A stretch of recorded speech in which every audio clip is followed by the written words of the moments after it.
इस वीडियो में दिख रही लड़की का नाम है हर्षिता ब्रेला और ये दिल्ली की रहने वाली है। ये पहले से शुरू से ही पढ़ने में बहुत ही ज़्यादा होशियार थी और इसकी एक बड़ी बहन भी है और यहाँ पर इसकी बड़ी बहन की जो शादी है वो सबसे पहले हो जाती है। इसके बाद यहाँ पर हर्षिता भी पढ़ाई में बहुत ही ज़्यादा होशियार थी, जिस वजह से उसके मम्मी पापा सोचते हैं कि कहीं इसको अच्छे घर में अगर इसके लिए रिश्ता मिल जाता तो बात बन जाती। यहीं पर उनके जो पिताजी होते हैं वो इंग्लैंड में रहने वाले एक पंकज नाम के व्यक्ति से हर्षिता की शादी की बात पक्की कर लेते हैं। यहाँ पर हर्षिता जो होती वह भी इस रिश्ते से बहुत ही ज़्यादा खुश थी, क्योंकि हर्षिता का जो पति था जिसके साथ हर्षिता की शादी होने वाली थी उसका नाम पंकज था और वह इंग्लैंड में एक बहुत बड़ी कंपनी में जॉब करता था। दरअसल पंकज के घर वालों ने इनको बताया हुआ था कि हमारा बेटा इंग्लैंड में एक बहुत बड़ी कंपनी में जॉब करता है, लेकिन दरअसल ऐसा कुछ भी नहीं था। पंकज वहाँ पर एक स्टूडेंट था और पार्ट टाइम जो है वह गार्ड की जॉब किया करता था। यहाँ पर आज हम बात करने वाले हैं हर्षिता मर्डर केस के बारे में, बट इससे पहले आप लोगों की सपोर्ट की मुझे बहुत ही ज़्यादा ज़रूरत है, तो प्लीज़ आप लोग हमारे चैनल को सब्सक्राइब करके वीडियो को एक लाइक कर दीजिए। चलिए आज की स्टोरी की शुरुआत करते हैं। हर्षिता की जब से रिश्ते की बात चली थी वह बहुत ही ज़्यादा खुश थी और उसने दिल्ली यूनिवर्सिटी से अपनी पढ़ाई को कंप्लीट किया था और बीए और बीएड भी कर रखा था। यहाँ पर एक हर्षिता की बड़ी बहन थी जिसकी शादी बहुत ही पहले हो चुकी थी और यहाँ पर पंकज ने पहले से डिसाइड कर लिया था कि हर्षिता से शादी करने के बाद मैं हर्षिता को अपने साथ इंग्लैंड ले जाऊंगा। अगर बात की जाए पंकज के परिवार की, तो पंकज के परिवार जो है वो एक राजस्थान के एक झुंझुनी गांव में रहने वाले हैं। दरअसल हर्षिता का वीजा का काम चल रहा था, इसीलिए उसके पति के नाम का होना बहुत ही जरूरी था। इसीलिए पंकज आता है और पंकज के साथ दोनों का कोर्ट मैरिज कराया जाता है, जो कि 22 मार्च 2024 को कंप्लीट होता है। यहाँ पर पति का नाम जुड़ जाने के बाद यहाँ पर हर्षिता का वीजा भी तैयार हो जाता है। दोनों ही शादी करने के बाद 30 अप्रैल 2024 को इंग्लैंड में शिफ्ट हो जाते हैं। इंग्लैंड में ये एक किराए के रूम में रहते हैं। वहाँ पर जाने के बाद हर्षिता को पता चलता है कि मेरा जो पति है वह वहाँ पर स्टूडेंट है और वहाँ पर एक गार्ड की नौकरी करता है। यह सुनने के बाद हर्षिता को बहुत ही ज़्यादा बुरा लगता है और वो अपने घर वालों को ये बात बताती है, जिस वजह से इन दोनों में पहले से ही अनबन शुरू हो जाती है। यहाँ पर हर्षिता को लगता है कि मेरे घर की हालत बहुत ही ज़्यादा ख़राब है, इसलिए उसने भी एक पार्ट टाइम जॉब ढूंढ ली और पास में ही वो अपनी जॉब करने लगी।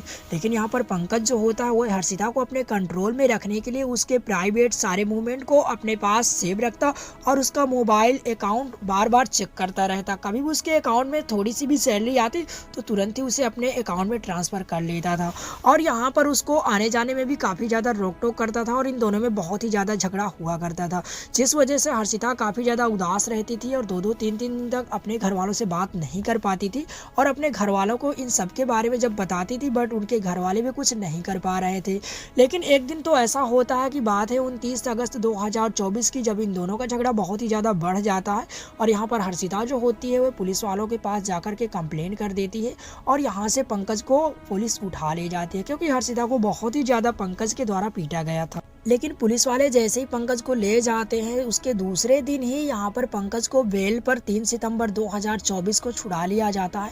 इसके बाद पंकज जो होता है फिर से हर्षिता के साथ अपनी ज़िंदगी शुरू करना चाहता था, लेकिन हर्षिता को नहीं पता था कि पंकज की एक साजिश है, ना कि उसके साथ ज़िंदगी को बिताना है।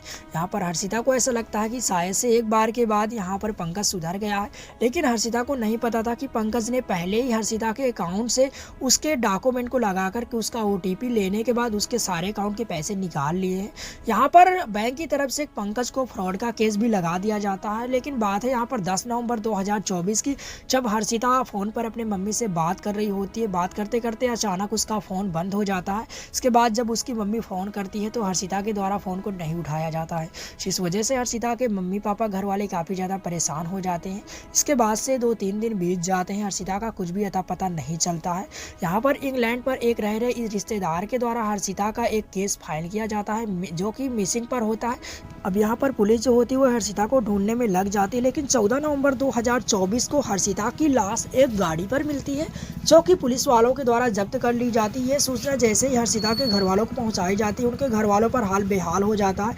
इसके बाद से पुलिस वाले जो है यहाँ पर तलाश करने लग जाते हैं पंकज की, क्योंकि पंकज वहाँ से फरार हो चुका था। और अभी भी पंकज पुलिस वालों के हाथ नहीं लगा है, लेकिन पुलिस वालों की कार्रवाई को करते हुए पंकज के घर वालों को घर से उठा लिया गया है, जो कि 19 मार्च 2025 को।